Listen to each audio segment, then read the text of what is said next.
Thank you very much to Dumisani Ndlovu for that business wrap. Let's bring you this conversation now. Minister of Basic Education, Siviwe Gwarube, has appointed members of the National Education and Training Council. She says the 15-member team, which will be chaired by Penelope Viljoen, is a victory for the policy making in her department. Gwarube joins us now for more details on these issues and other matters involving her ministry. Good evening to you, Minister, and thank you very much for your time. I'd like to start with the 15-member council. What exactly is it that they are going to be doing? And I apologize for butchering the name of the chair of this council. Good evening, Oli, and good evening to your viewers. Yes, the chairperson is Penelope Viljoen, was appointed today as the chairperson of the 15-member council. I think it's important perhaps to take a step back to understand that this is not a new council, but in fact, it's made provision for by the law and by our education legislation. And in fact, the regulations that give rise to the council were promulgated back in 2009. This is a council that's never been activated before. And when I took office over a year ago, one of the things that I wanted to do was to really breathe life into this essentially provision of one of our education pieces of legislation, because I think it's very important, Oli, that in a fiscally constrained environment, where as South Africa we are wanting to ask the question: are we getting the right return of investment with our education system? We spend a lot of money, but are we getting the kind of returns that we want back? Then I think it's important that government policy decisions are also led by evidence. And so this is why this committee and this council is made up of experts who are all very much well versed in the education space. These are people who are experts in early child development, experts in inclusive education, experts in education economics. And so they've really been brought together by their expertise, and were nominated by various organizations. Upon their nominations, the shortlist was then sent to cabinet for approval. Yeah. So the reason why we're saying that this is a turning point, I think it's important because there's 4 pieces of work that they are already starting to work on. And I think it's just important that all our policy decisions, and as somebody who's tasked by the law to craft policy, I want to have the assurance that I've got a team of experts who are looking at some of these policy proposals. Minister, you then have gazetted the first 2 sets of regulations under the Basic Education Laws Amendment Act, and you've also invited the public to influence the direction of education policies in South Africa.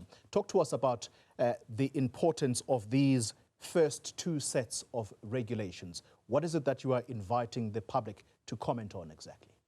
Yeah. So, Oli, the 2 regulations that we have released are relating to the capacity of schools, public schools in South Africa.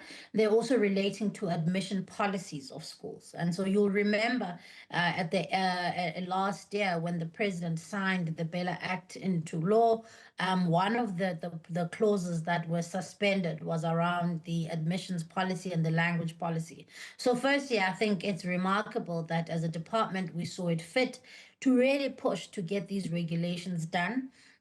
It's a very arduous process of not just drafting regulations, but you have to form task teams with interest groups, with your stakeholders, and it has to be an involved process. Yeah. After that is done, you have to send those regulations to the Office of the Chief State Law Advisor. They have to give a certification to say, yes, these are legally sound and in line with the principal legislation.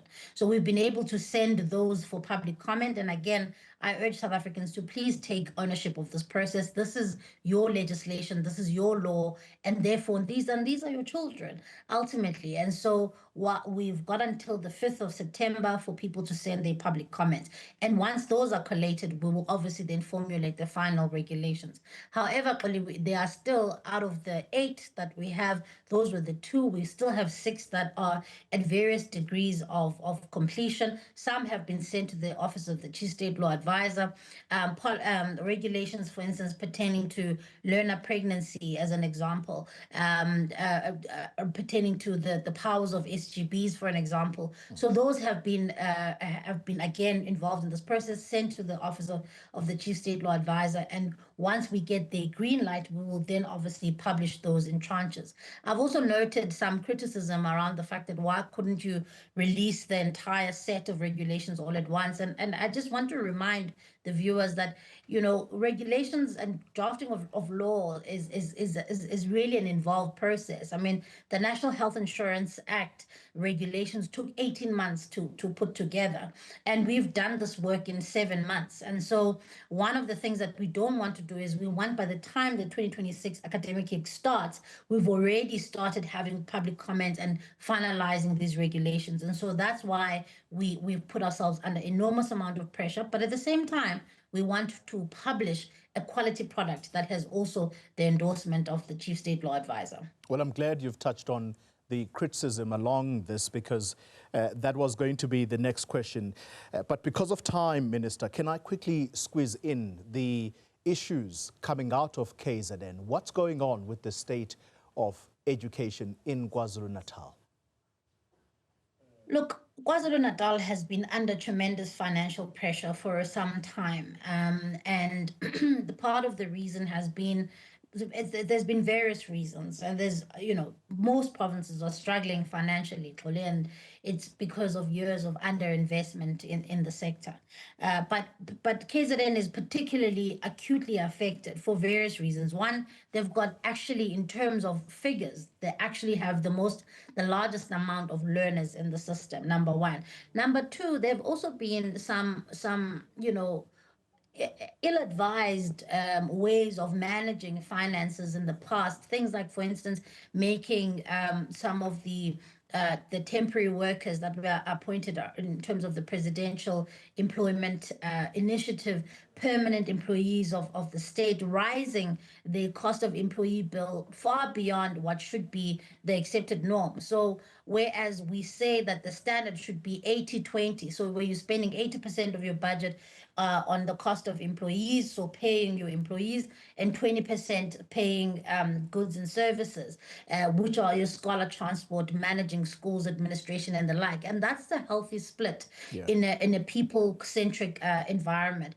But we've seen those ratios really rise up to the 90s. And so we have a really good working relationship with the KZN Treasury, and there has been an invoking of Section 18 of the PFMA to say that that the Provincial Treasury wants to look much closely at the finances of KZN's Education Department. And I think it's a welcome step, because ours really is to protect the integrity of the system, but also to make sure that critical services like scholar transport, like, for instance, school nutrition, don't fall by the wayside. We've seen in the past when these kind of things have happened before. And so we are in close contact, not only with the province and the Premier, but also we are in close contact with the Minister of Finance on my side to try and make sure that KZN is stabilized.